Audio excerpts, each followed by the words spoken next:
Day 3 of the Senior Bowl is in the books, and I have more than three. I have multiple offensive line prospects that I do think the San Francisco 49ers could target from the Senior Bowl. Also, we'll talk about all positions. I had my eyes on some specialists, looking at more tight end, wide receiver, and cornerback.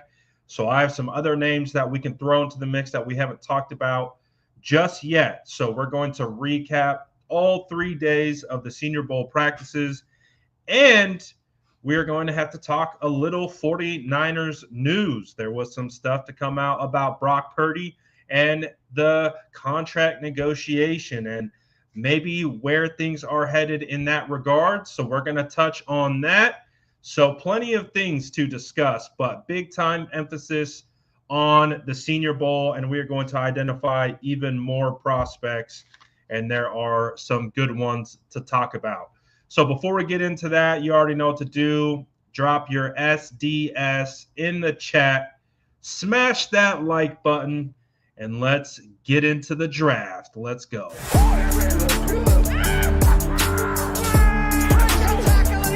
Smash that like button if you haven't already. Love to see it.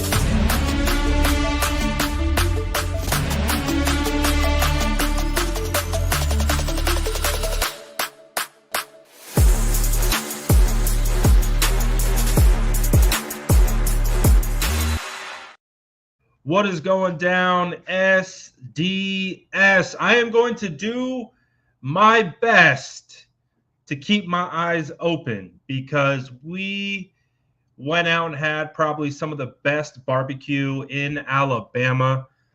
Steph Sanchez, Wayne Breezy, Johnny Dell, we all, Wayne was raving about this barbecue place called Meat Boss, and it might be one of the final bosses when it comes to barbecue. So I'm going to try to do my best to not pass out midstream. If you see my thoughts start to unravel, I'm headed into a coma from eating so much delicious barbecue. That's what's happening. But we're also going to talk about prospects. So let's get it. Shout out to Paul checking in over the pond across the way. I heard Wayne talking about it yesterday. Yeah, he took us, and he wasn't lying. They have something. Oh, what was it called? It was called rib candy. Sheesh. It was like candy, but it was meat. Absolutely phenomenal. It's like rib meat that they cut up, and then they like soak it in this like brown sugar, just delicious. It was phenomenal. Callie says, Brad, you and Johnny have to link up for a show. We were actually talking about that. And also, I think all of us, we might do kind of a roundtable just to talk about what we saw from the Senior Bowl this year. Aponte's not here this year. I think he's going to the Pro Bowl, if I'm not mistaken. And yes, I got my luggage. Thank goodness I got my luggage. So I got all my stuff. We've checked in. You kind of know where I'm at. So let's talk about – I want to start off with some offensive line prospects that I do think the 49ers can absolutely target. So there's a wide range of prospects. I think you got a little bit of everything. There are some tackle prospects. There are some guard prospects and center prospects. And they could be day 1, day 2, and day 3. So they've got a bunch of different options to kind of sort through. I've already talked about these two, but I want to start off with them because they have basically been my favorite offensive linemen from this week. And they're two small school guys. I think the offensive linemen that made the most money at the Senior Bowl, Gray Zabel, North Dakota State. All 3 days, this guy has been getting after it. Um, to the point, you even see Hendricks in the chat. He might have worked himself into the first round. That is how well he is playing. When I was just kind of thinking about it, kind of has a little Graham Barton to him. If you remember, Graham Barton coming out of Duke last year, he's got a little bit of Graham Barton to him, but he's just so stout.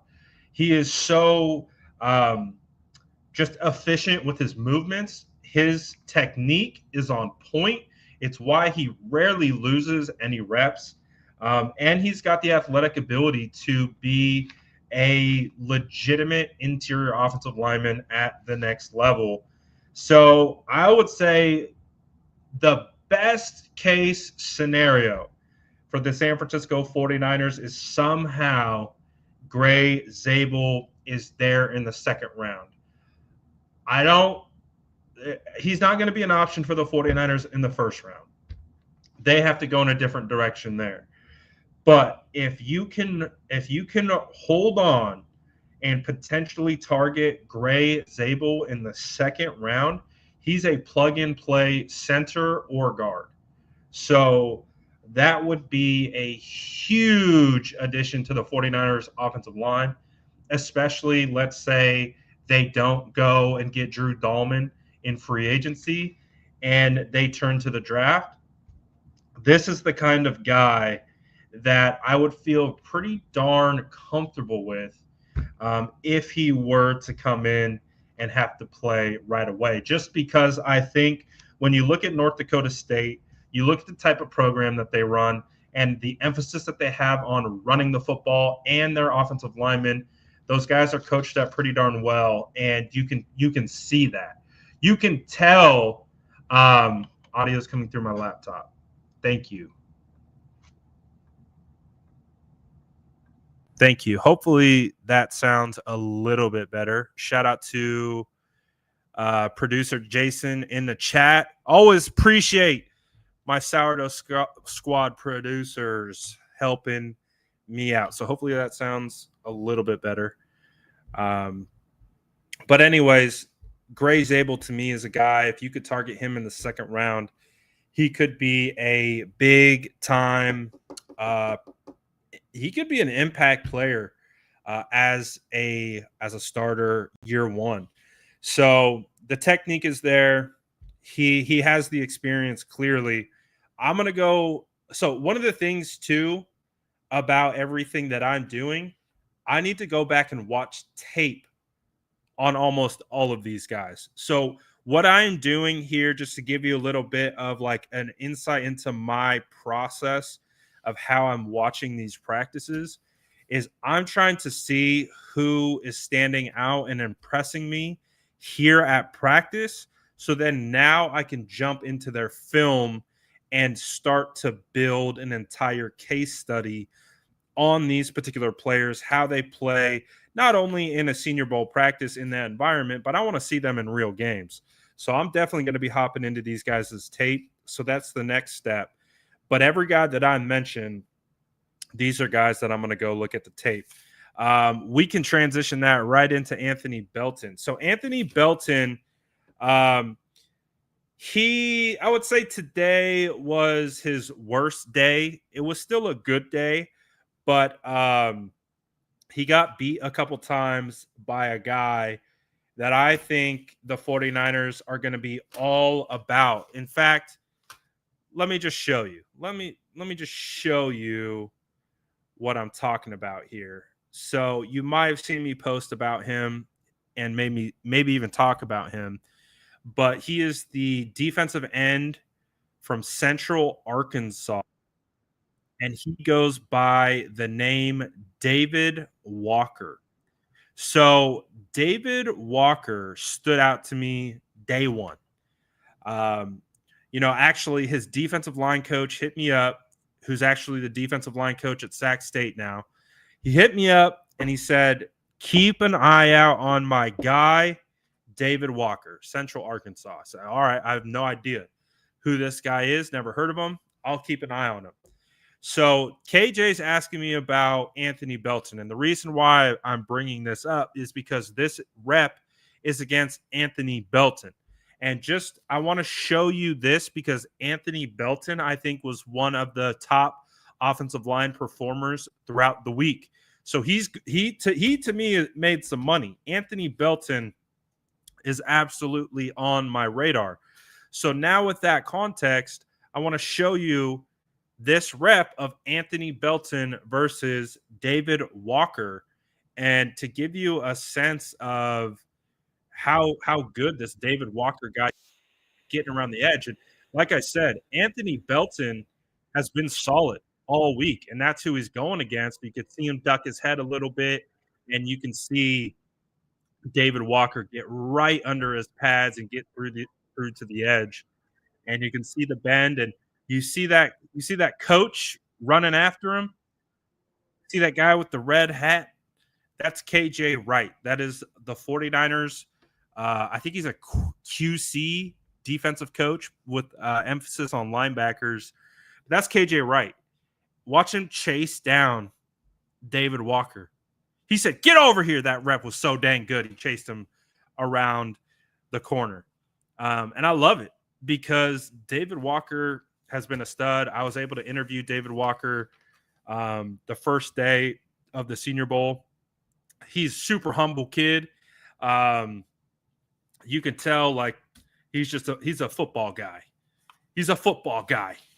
And I really like what he brought to the table. But the reason why I was showing that rep against Belton was because Belton has been good. Belton has been someone that is stock up, in my opinion.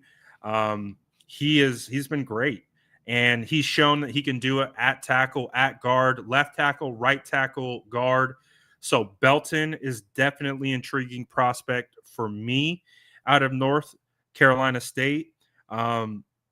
So I like Belton. I like Belton quite a bit, but I just wanted to show that example of another guy that I like in David Walker. Callie says David Walker could be a round 2-3 guy. Yeah, I think he'll be a day 2 guy. He's not going to wow you with his size. When you think of measurables, think of Samson Ebukam. Because right now that's my comp for him. Like when I watch Walker, I'm like, that looks like Samson Ebukam. Not very big. Not like crazy imposing frame. Like I'm bigger than David Walker. But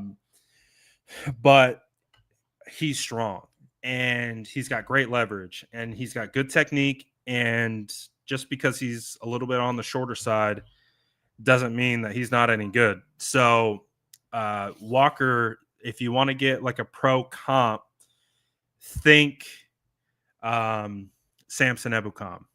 That's kind of who I'm thinking of. Looking like a samurai. Hi, dozo. Let's see. Some other offensive linemen that stood out for me. Texas Tech offensive lineman Caleb Rogers. Now, I wouldn't say he's like a wow prospect for me, but he showed some good things. And he looks like he could be a solid center at the next level. So Caleb Rogers, Texas Tech, he's a center prospect that I'm going to do a little bit more work on. I thought he had a pretty solid week of practice. It wasn't anything like I said, wow factor, but he was just kind of always doing what he was supposed to do. So he's a guy that I'm going to look at a little bit more. A guy that started to grow on me throughout the week of practice was LSU offensive lineman Emory Jones. Emory Jones is intriguing. One, he looks like he loves competing, and I love that about him. There was a rep that it was him. I think it was Shamar Stewart, where basically you have the entire roster. You have all the NFL personnel, including John Lynch was watching. You had Mike Tomlin watching, Giants general man, like everyone is just circled around and they go one-on-one. The coach calls out Emory Jones. I think it was Shamar Stewart, who has skyrocketed his stock, by the way. And so they go one-on-one in front of everyone. And, or no, it actually might have been Bayern Sorrell, Texas edge. It was one of the edge. It was one of the good edges. And he did a really phenomenal job in one-on-one with the entire team just huddled around him. And he was a guy that I think kind of stepped up his stock in my eyes. And one of the cool things about Emory Jones, I believe he's only 20 years old. So he's 6'6". He's a monster. He's probably going to be a guard, in my opinion. Could play tackle. But he's 6'6", 315 pounds. Dude is 20 years old.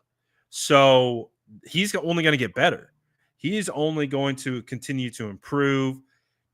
He could even grow. That's the crazy part. When you're only 20 years old, you could actually grow taller. You could get stronger. There's a likelihood you will get stronger. So Emory Jones, to me, was a stock-up guy. Miles Frazier, another LSU offensive lineman, I thought he looked really well, too, at times. So when I look at Emory Jones, I look at Miles Frazier. When I look, like, these guys are maybe day 2 guys, maybe day 3 guys. So everyone that I'm talking about will be within range to be able to get. An interesting name to keep your eye on is Willie Lampkin, North Carolina offensive lineman. Willie Lampkin is like 5'10". He reminds me of Poe. If you guys remember when we had Poe there for a little bit, just really small. He's like a doorstop. But the thing with Willie Lampkin is he held his ground all week. And, I don't know. I don't know where he'll be seen or where he'll be drafted. But he's interesting. He'll probably be a later round draft pick just based on his size of being so small. But he can play. He can absolutely play. And he was doing it against some of the biggest interior defensive linemen that they have that are like 6'6", 6'7", your Deion Walkers, your Cameron Jacksons. He was doing it. So, he's not definitely a prototypical offensive lineman at center, but he held his own. So he's going to be an interesting one to watch throughout this process. One of my favorite guys, I think, is Jackson Slater. So Jackson Slater reminds me, he's kind of like a Quinn Miners 2.0. I wouldn't say he was quite as dominant as Quinn Miners was, but he was very close. He played really well. And some of my favorite reps, my favorite one-on-one matchups was Jackson Slater versus Walter Nolan. And the reason why I love this is because heading into this week, you guys know I've been talking about Walter Nolan as being a potential pick at 11. Not too many people saw the vision heading into this week, but I think after this week of Senior Bowl practices, people are starting to see the vision of Walter Nolan potentially being the pick at 11 at defensive tackle. One of the things that I loved about Walter Nolan is he left practice early because he got hurt yesterday, and he came back and he finished out today. But I think a lot of people are starting to join the hive. They see the vision. They see the potential that Walter Nolan has. But like I said, so we're wrapping our heads around the idea of Nolan at 11. Him and Jackson Slater matched up all week in one-on-ones, and it was a battle. And that's what I love, because Walter Nolan proved he's a guy. He proved he is going to be a first-round draft pick, and he proved that he could be the pick at 11. But Jackson Slater took it to him. They battled all week, and Jackson Slater held his own against Walter Nolan in one-on-ones and throughout the weekend team period. So you think about it like that. The big thing with Jackson Slater coming out of Sacramento State was, who did he play against? What was the level of competition?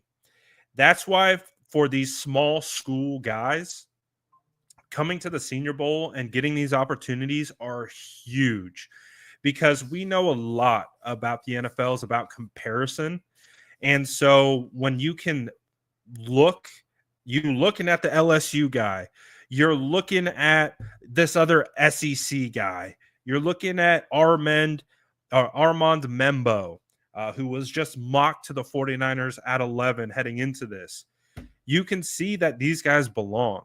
And Jackson Slater, to me, is a guy that I think could absolutely be a center.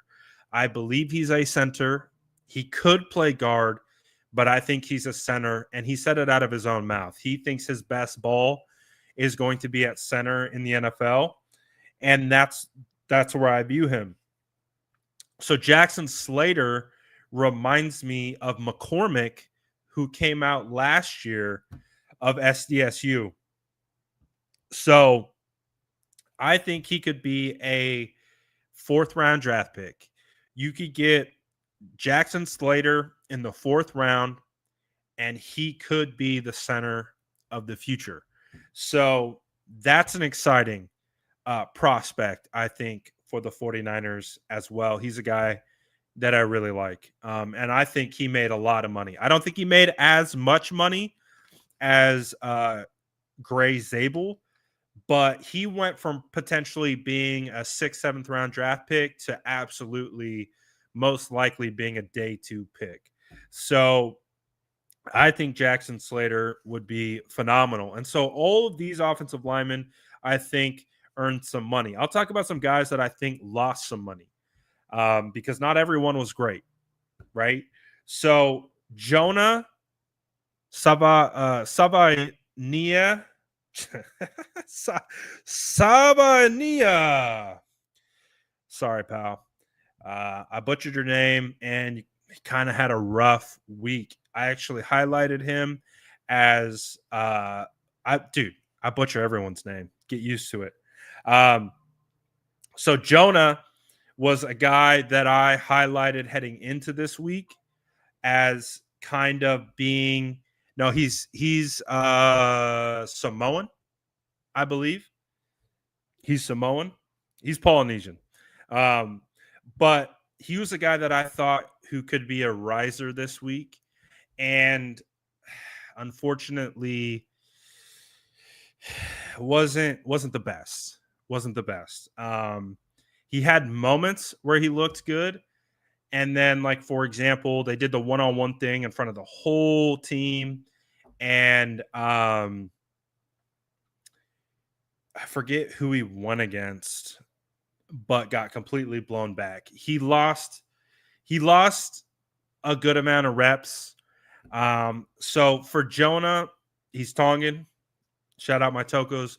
I was expecting more from Jonah, and unfortunately it made me kind of be like, all right, he might not be what we're looking for specifically. I had high hopes for him, but definitely didn't have the best week. So I thought he's stocked down a little bit. Another guy that I think is big time stocked down is Wyatt Millam, the West Virginia offensive lineman. I saw some people talking about how he got better throughout the week, which might be true, But when you're being discussed as a potential first-round draft pick, he did not perform like a first-round draft pick this week. I did not see it. To me, he looked like a day 3 pick, and he was a guy that I was expecting to make some money this week. So Wyatt Millum, in my opinion, the West Virginia offensive lineman, he might be off my board. Like, he might be someone that I might not even consider if available on day 3. He didn't look the part. He didn't look the part. He didn't perform well. So I don't know. Maybe the tape is better. I've watched a little bit of his tape, which is why I thought he could be a pretty good guard, but not ideal. Not ideal. So, anyways, those are the offensive linemen. I'm going to give you some honorable mentions. Honorable mentions for potential targets. Jonah Monheim, USC, just an honorable mention. I thought it was okay. I didn't think it was terrible. I didn't think it was great. I thought he was okay. Ariante Earsey, Minnesota. I thought he had moments.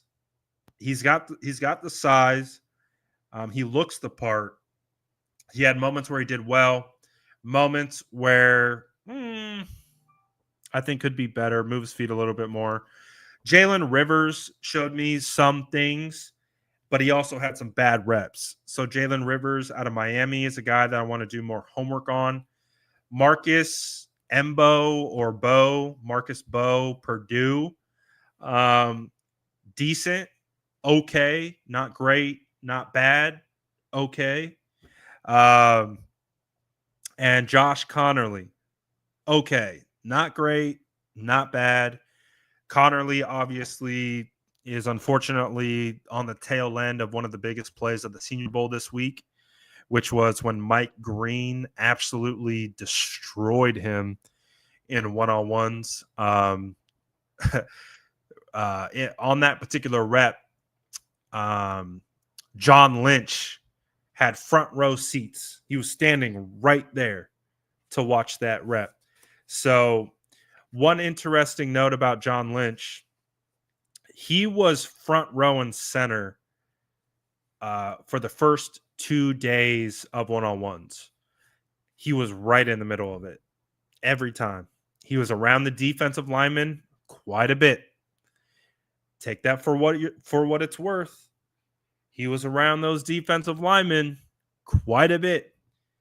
He was very engaged in practice yesterday. Very engaged. He looked like he was ready to go out and suit up. He looked like he was having a blast watching practice. So John Lynch was very engaged throughout this week of practice. Oh, absolutely. He looked like he's like, give me a helmet. I'm ready. That's how you know. That's how you know he's a former ball player. Bro, all right. So I went up and said what's up to Lynch. I shook his hand. Dude has like pure muscle hands. I was like, dang, bro. I was like, what a grip. Like his, that like thumb muscle, bro. I was like, how's your thumb muscle yoked? Like, I was like, all right, John, respect, pal. Respect. But John was all over the place. He was front row, right in the middle of all the action. So best believe he got a good look at all of this. Let's talk about some other prospects, right? So admittedly, trenches was my number one. That was the number one thing I was looking for. And I focused on a lot of offensive linemen. Let's talk about some defensive linemen. I want to say stock up. Stock up on Darius Alexander from Toledo. I love this guy.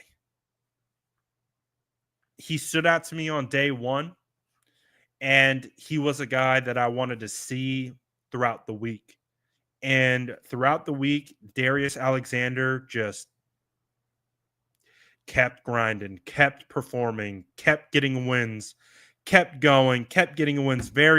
He's kind of like a Charles Omenihu defensive tackle.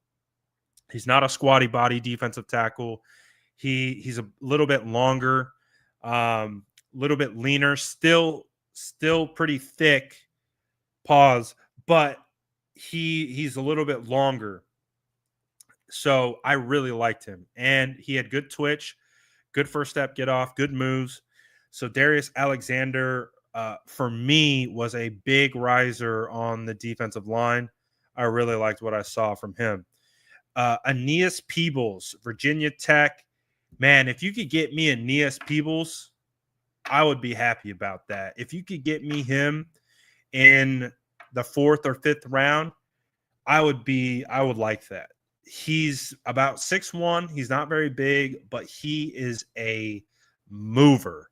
He knows how to get after it. He is fast, and he is violent, and he is relentless. Aeneas Peebles, I was watching his tape for the first time on the flight over, and I was like, who is this guy? And sure enough, he kind of fit the billing from what I saw at the Senior Bowl. So Aeneas Peebles is a name. Junior Tafuna, Utah, mad underrated performer. He's not a flashy defensive tackle. He's a powerful defensive tackle. He just moved. Like when it come to he might have had the best bull rush out of anyone at the Senior Bowl. So Junior Tafuna is a guy that showed up on my radar. Ty Robinson from Nebraska showed some good things. He's a guy that definitely showed up on my radar. Ja Joyner showed up on my radar out of Minnesota. Big bodied guy. Oluwafemi Oladejo, the UCLA edge. Listen to this name. I think this might be a name that could quietly rise throughout this cycle. Oluwafemi Oladejo out of UCLA looks the part.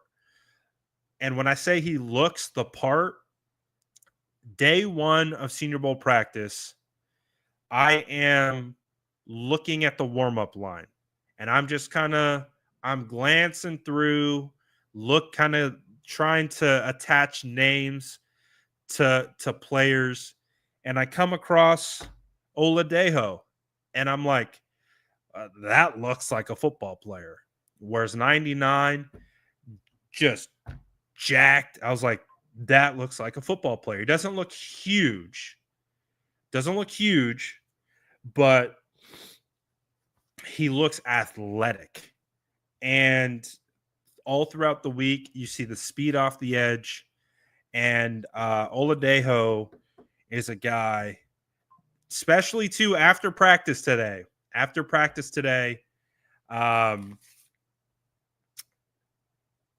KJ Wright and Oladejo had a nice long conversation. I was like, ooh, what are you guys talking about? Talking about how he looked good in red and gold, because Oladejo, to me, I like him. I thought he was a big stock up guy this week. So Oluwafemi Oladejo definitely looks the part, and he played the part, and he's got mad speed. And he looks like he can hold up too. So Oladejo, big time riser for me. I already talked about David Walker. I love David Walker. He's a big time riser for me. I've already spent a lot of time talking about Mike Green. So you guys know how I feel about Mike Green. He was the first I talked about. He was the first prospect I posted about this cycle, this draft season. Mike Green, arguably one of the biggest hype guys out of this Senior Bowl, so much so that he dropped out. He said, "I made enough money. I don't need to practice on day 3." So Mike Green made some money this week for sure. So you guys know I like Mike Green. We already talked about Walter Nolan. A guy that I really like this week, Omar Norman Lott, the Tennessee interior defensive tackle. He's solid. TJ Sanders, I really like out of South Carolina. TJ Sanders feels like I would love to have him as well. Like he's on one of the lists of would love to have. TJ Sanders just looks like an athlete. So would love to have that guy. Sorrell, the Texas edge. He made some money. He was the guy I liked. Kyle Kennard made some money. Shamar Stewart made a hell of a lot of money.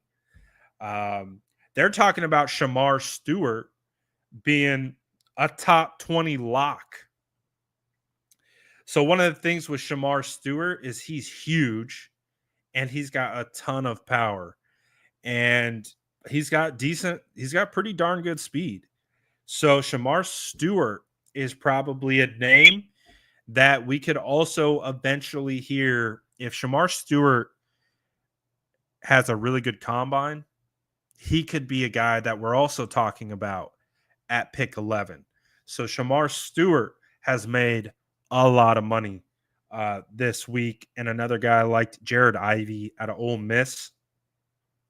I thought a guy who stocked down that I also hyped up. I actually took him in mock draft 2.0. I took Princely. I'm not even going to try to say his last name.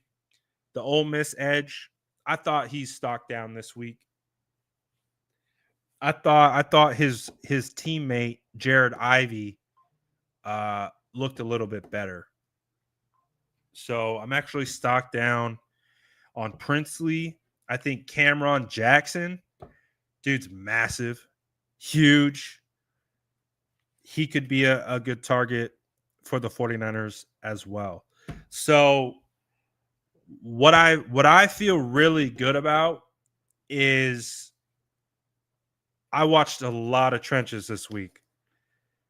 And I feel like I would probably say 95% of the trench players, I feel like I have a really good read on.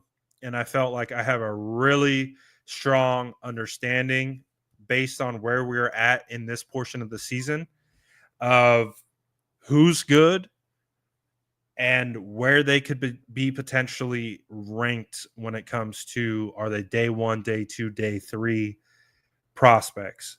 So we covered the trenches, baby. We absolutely covered the trenches. So how do I feel about Nolan's conditioning on game tape? I didn't notice. It definitely didn't stand out to me as an issue. I will do more research into him to see if that is something that could be a concern. But I will be honest, it wasn't something that I've noticed. And when it comes to conditioning, his motor never seemed to die out there on the practice field. He was going full speed from everything that I saw. So I don't know. I don't know if that's a knock that he has on him or not. But yeah, I thought he did well.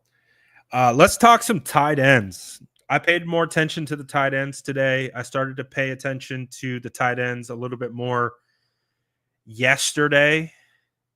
And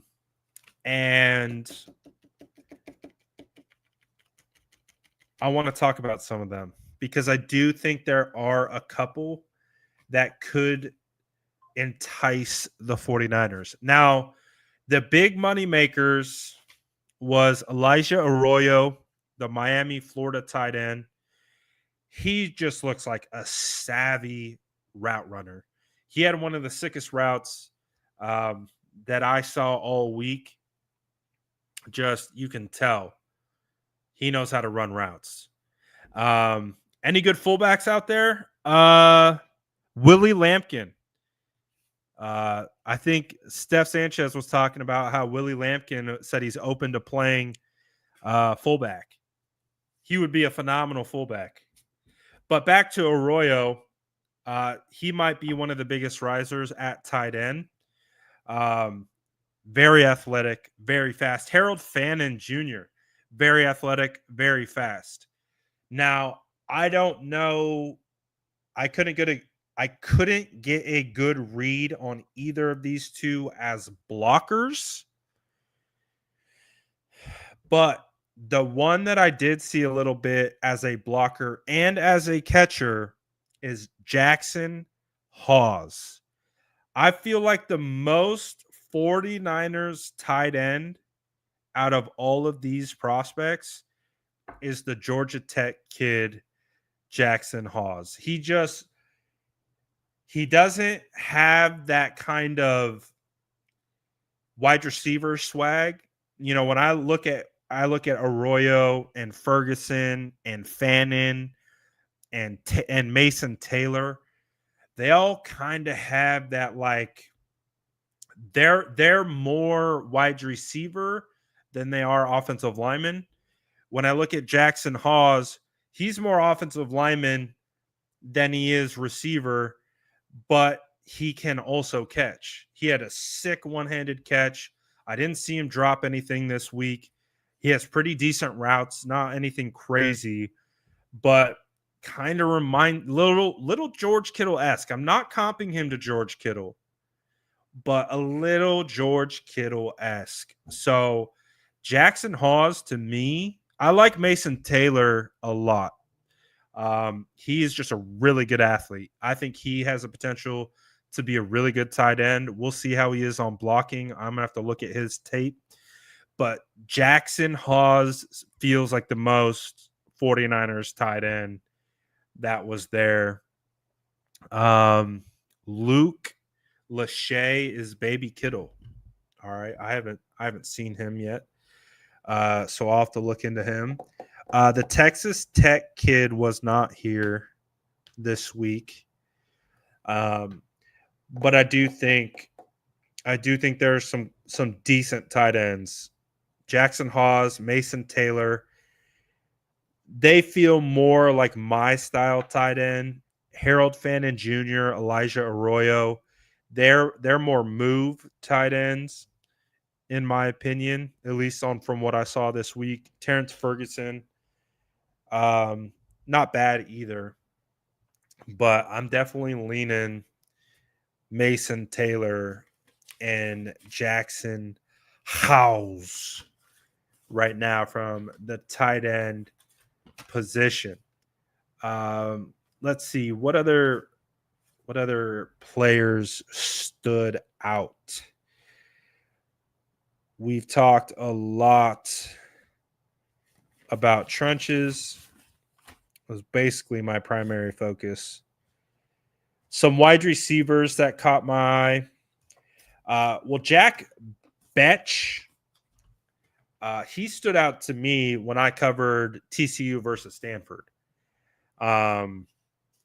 this year.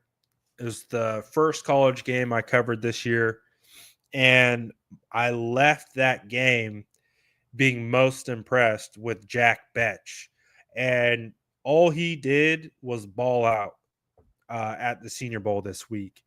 He's not the fastest. He's not the quickest. He's just a football player. He's just a ball player. And he's got good hands, and he knows how to get open. And he's a guy that definitely kind of solidified himself as a player. He's probably a day 2 guy, maybe 4th round pick. But detail, you missed the Zabel. We already talked about Zabel. We already talked about how, man, if the 49ers can get him in the top of the second, that would be phenomenal. But he might have pushed himself into the first. I talked about Zabel, how he probably made the most money out of any offensive line at the Senior Bowl. He was balling. Some other wide receivers that stood out: Arian Smith from Georgia. I don't know. Like I would actually go. I would assume you guys might have had a better vantage point at seeing the receivers than I did. But Arian Smith, the Georgia wide receiver, he caught my eye a couple times throughout this week, and I wasn't even watching wide receivers like that. And he showed me he's got speed, he's got routes, he's got he's got hands. So Smith to me stood out. I liked him. Jalen Royals stood out to me, Utah State wide receiver. Jalen Noel, and Jaden Higgins, the Iowa State kids. They showed some stuff too. Pat Bryant out of Illinois. So there's a couple guys that I thought looked nice. I don't know if the 49ers are going to be super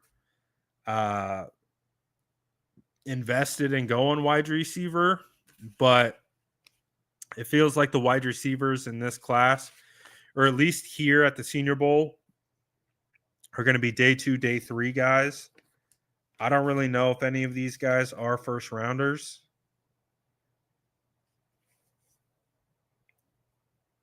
Maybe.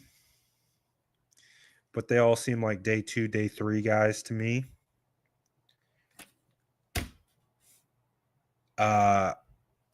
I didn't watch the running backs all that much, but a running back that kept standing out to me was Marcus Yarns, the Delaware kid.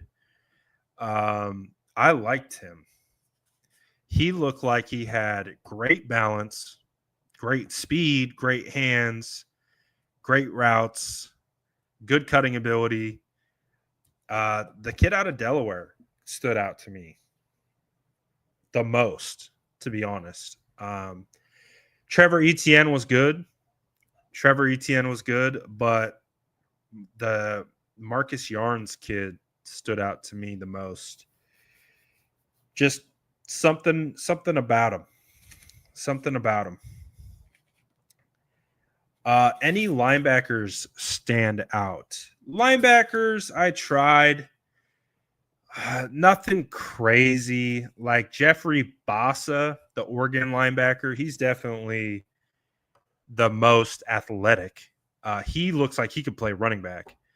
He looks like he moves really well. Jack Kaiser looked pretty solid, the Notre Dame linebacker. Eugene Asante, the Auburn linebacker, he didn't hold up super well in one-on-ones, but when it came to team period, he kind of seemed like he was all over the place, and he seemed like a pretty solid competitor. Kareem Reed was interesting, but there wasn't anyone that like stood out to me at the linebacker position like that. Like I had to look for him. So we'll see. I wasn't blown away. Some safeties that stood out: Dan Jackson from Georgia. Dan Jackson from Georgia.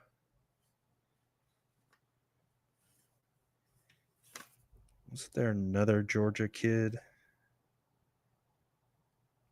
Oh, the Mondon Jr. from Georgia. The two Georgia kids. Mondon Jr. is a linebacker. He looked pretty solid.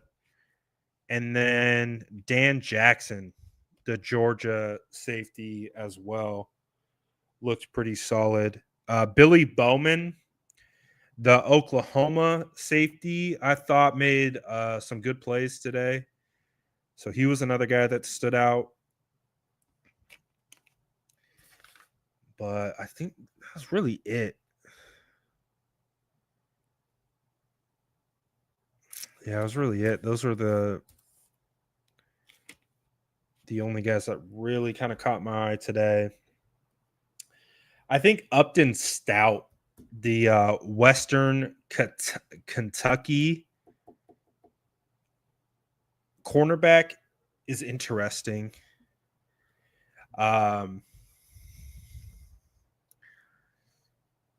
He seems like a nickel. So like Upton Stout, he had some moments. He had some moments.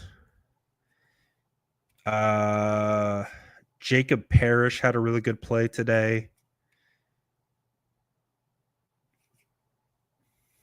But like I said, I wasn't watching them like I was watching the trenches.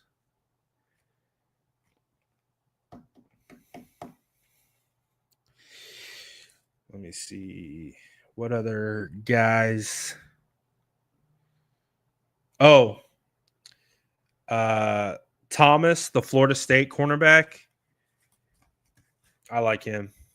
I like him a lot. I liked him heading in, and I think he had a pretty solid. Yeah, this guy. I think he kind of solidified himself as like a day 2 pick.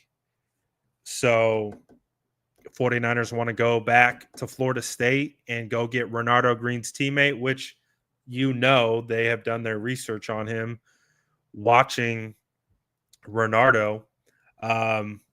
He's a guy that I liked heading into this, but he's also a guy that I think made some money this week. The Tulane kid I saw pop a couple times. Yep.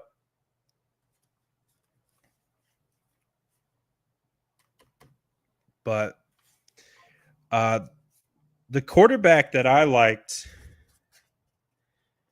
was Tyler Shoe from Louisville. I don't know. I liked his vibe. Looked like a ball player. So overall, those are the kind of prospects that I looked at, I thought stood out to me. And what I'm also going to do is now try to go in and watch their film. A lot of these guys was my first time watching them. So now I need to go see how the film looks and all of that stuff. I'll open it up for any kind of final Senior Bowl questions. And then we can talk about the Brock Purdy stuff that came out today, if you guys want to.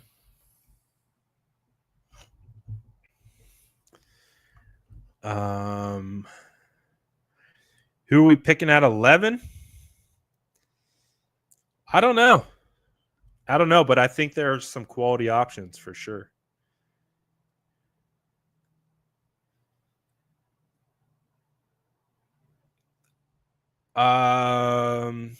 I feel like he looked the part. Like he looks like an NFL left tackle. But I also didn't come away with like a strong opinion on him. Like he definitely looks the part though. Like absolutely looks like a NFL left tackle. I don't mind trade back.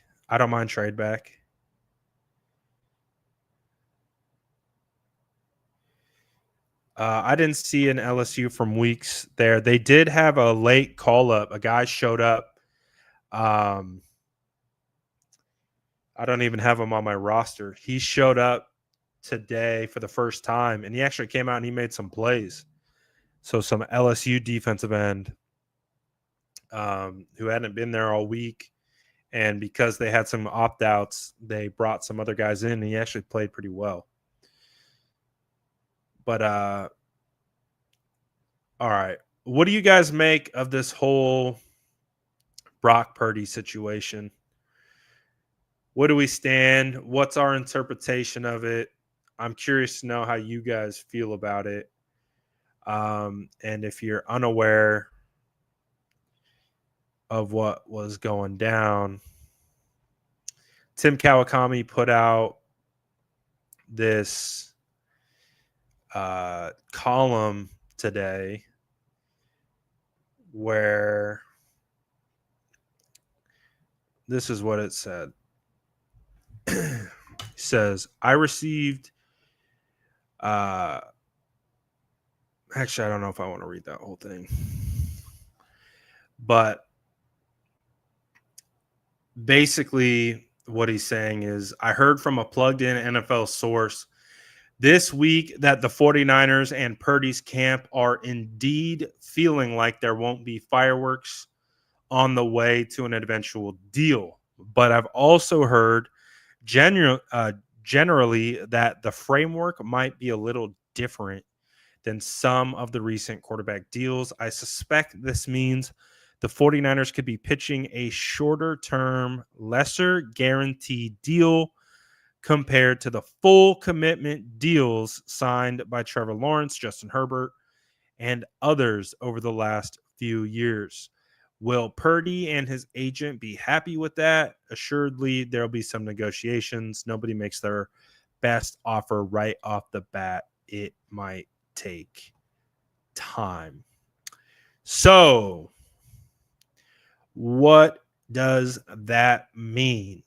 How do we interpret that? Basically, what it sounds like is if you are thinking that the 49ers are going to be offering a Tua, a Trevor, a Dak Prescott level type deal, maybe not so fast. So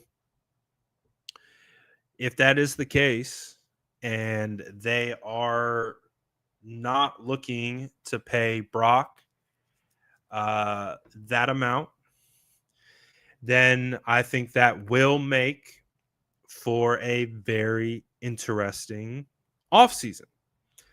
So because it's I try to rationalize it like this. Is, again, as I've said since day one of this conversation, is that it doesn't matter what you or I think, is that how this works is they are going to take his resume, his body of work, and they're going to compare it to those who have gotten those big time deals. And they are going to then kind of base their ask off of market value and where Purdy slots in to those deals. So that's why the whole situation is interesting, because if you're the 49ers, of course you don't want to pay Brock Purdy Dak Prescott level deal. I don't think really any I really don't think any team that doesn't have Lamar Jackson, Patrick Mahomes, Josh Allen, Joe Burrow, if you don't have those four, I don't think anyone wants to pay that money. So that makes sense to me. But again, and with my understanding of how the market works, of where these dollar amounts come from, is it all comes down to comparison. You're comparing yourself versus the market. And when you look at Brandon Ayuk's contract, that's what BA did. BA was comparing himself against the market. And when the market exploded, his price went up. So that's the challenging part about it, is where is he slotted? And my example, my counterpoint to one of these arguments is, if Jaden Daniels was in the same situation with Brock right now, and it was time to renegotiate his deal with 1 year left, and he had been to an NFC Championship game and a Super Bowl, I would assume that Jaden Daniels is making $70 million per year on average plus, because he was a first round draft pick and he's got the elite physical tools. And because of that, I think he would be projecting at an elite level quarterback like money. And that's what I keep trying to contextualize, is that top of the market money right now won't be top of the market money when all these other quarterbacks get their contracts. When Josh Allen gets an extension, when Patrick Mahomes decides to get another extension, when Lamar Jackson gets another extension, these guys are all going to be getting in the 70s or more. And so I think that's where I look at it from a standpoint of the cap is going to rise. It's going to continue to go up. And I don't know. If Brock Purdy is your quarterback of the future, then I think you have to pay him. If you can find a middle ground where not only are you paying Brock, but you're also able to save on the cap and you're able to spread it out over multiple years. And, you know, you can make the APY look nice. So Brock's ranked in the top 8 of current contracts. And he gets a solid guarantee.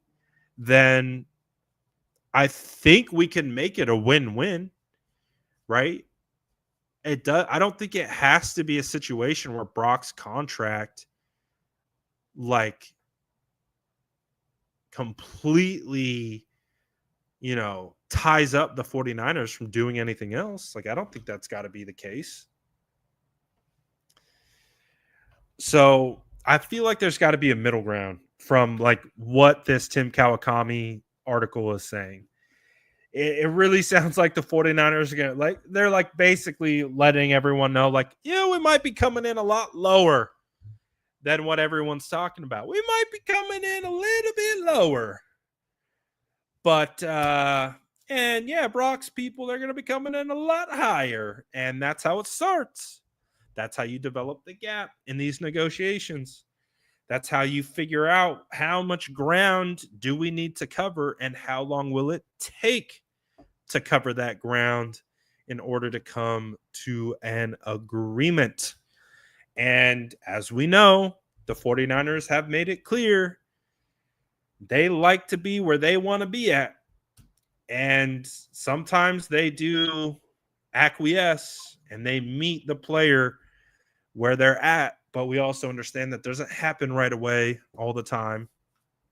So I think basically what we're kind of getting at is basically what I've been saying all along, is that I don't think this is going to be super smooth sailing.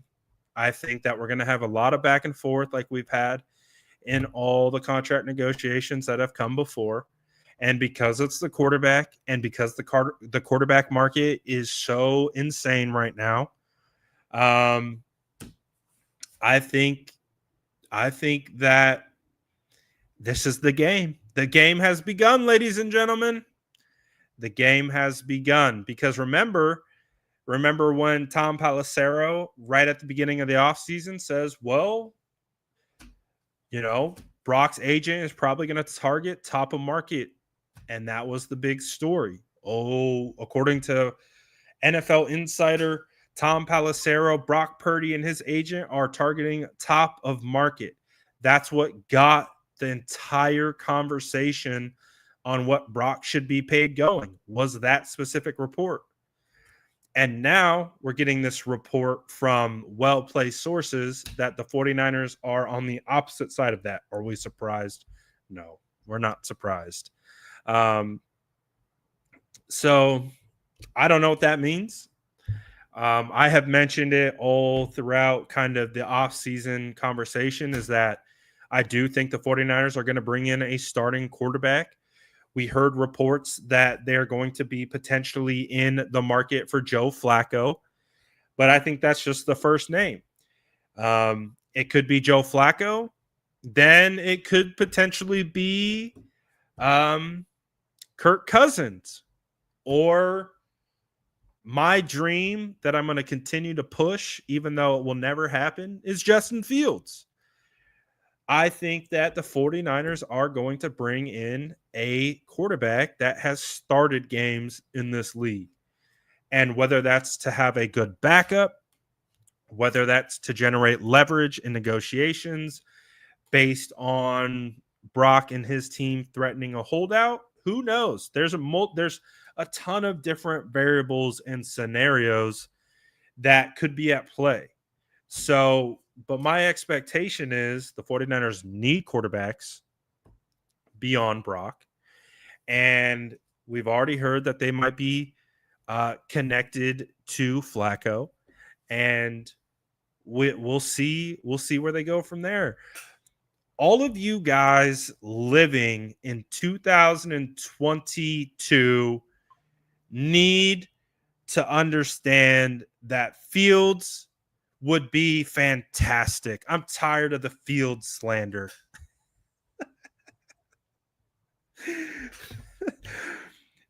This is my grand plan for Justin Fields as 49ers backup quarterback.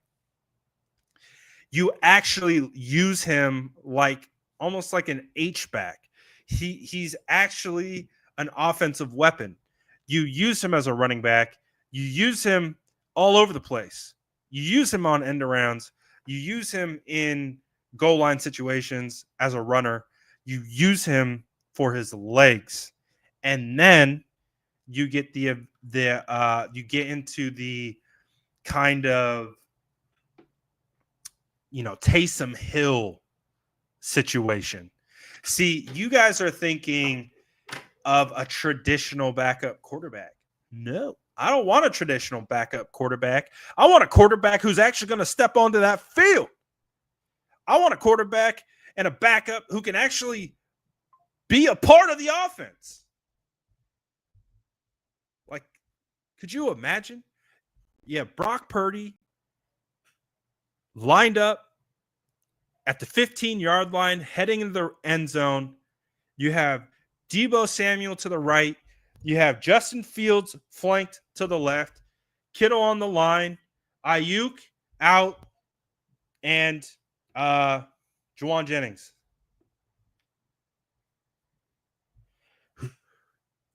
Think creative. Think outside the box. Quit thinking like, oh, I want a backup quarterback who's never going to play. No. I want you to get a backup quarterback who will play, and you can utilize his legs. That's what I want. That's like, let's get creative. Let's reinvent the wheel. Like, what happens? I will never give up. I will never give up. I guarantee you, if Kyle Shanahan ever came across me trying to sell Justin Fields, he would punch me in the face if he saw me in person. He's like, you really think I'm going to get Justin Fields? I will punch you if you think that I'm going to get Justin Fields. Listen, I know Kyle's not going to get Justin Fields. You think I think Kyle's going to get Justin Fields? No, I do not think Kyle's going to get Justin Fields. I think we should get Justin Fields. That's what I think. I think we should use him for his legs and actually use him as a weapon. Because I know you guys remember that 2021 game. Was it Bears versus Niners where Justin Fields ripped us apart with his legs? Come on. See, why can't people let me dream? I throw out a dream and they get so serious. Oh, Justin Fields. Kyle would never. Of course Kyle would never. We all know Kyle would never. I'm not speaking for Kyle. I'm speaking for myself. And I think it would be phenomenal. Just let me have this, all right? Let me dream a dream, regardless of how unrealistic it is. But my point being is, I do think they're going to get another quarterback. Could be Zach Wilson. Zach Wilson feels like the perfect kind of quarterback for the Kyle Shanahan rehab program. For sure. I would say Zach Wilson feels more realistic than Justin Fields, but I want Fields for his legs. I want the special Fields package. I want the Fields at 3 package. That's what I want. But yeah, it'll be someone. It'll be someone. We're going to get someone. I don't know who it's going to be, but it's going to be someone.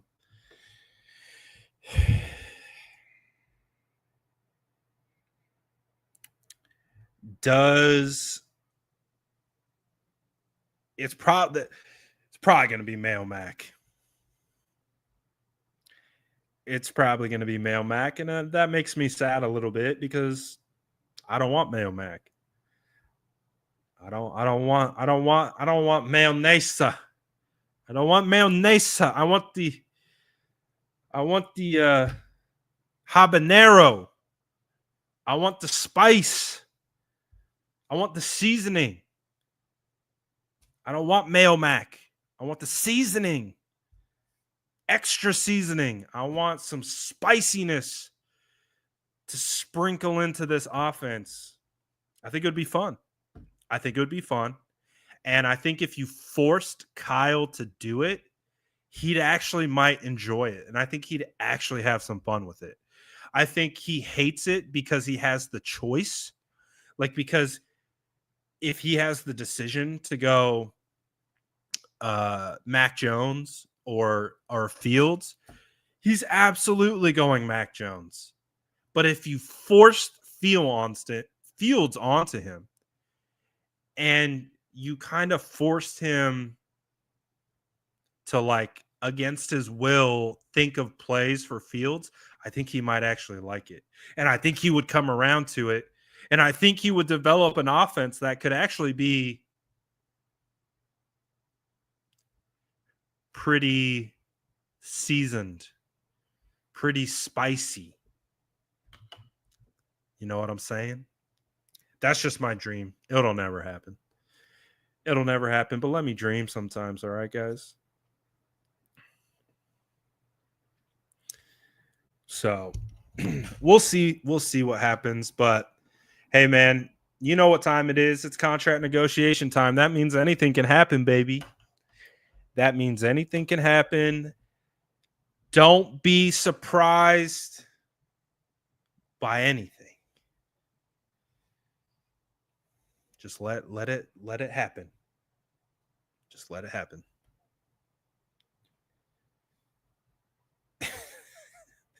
Yeah, we know. We know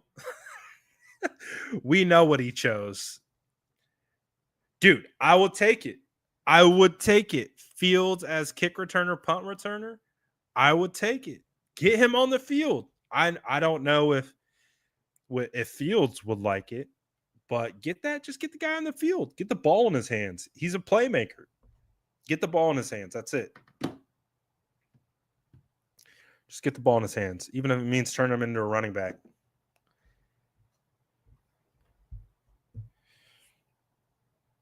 Okay, we have Fields at home, Tanner Mordecai. All right, we'll see.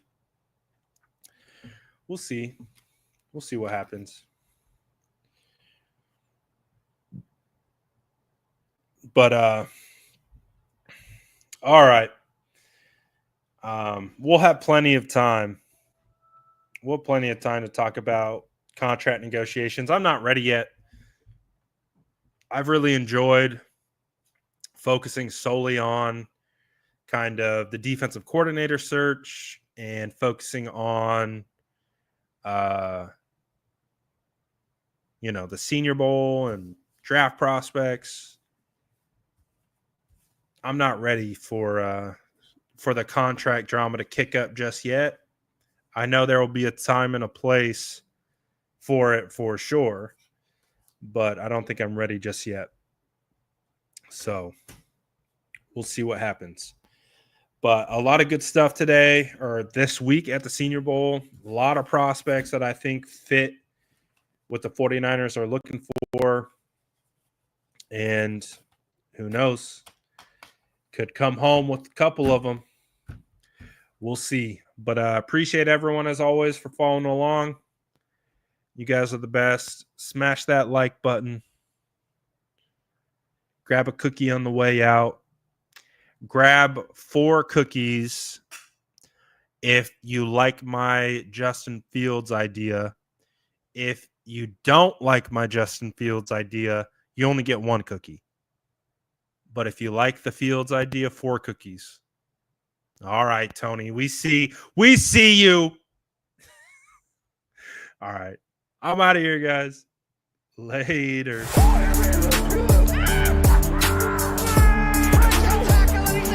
Smash that like button if you haven't already. Love to see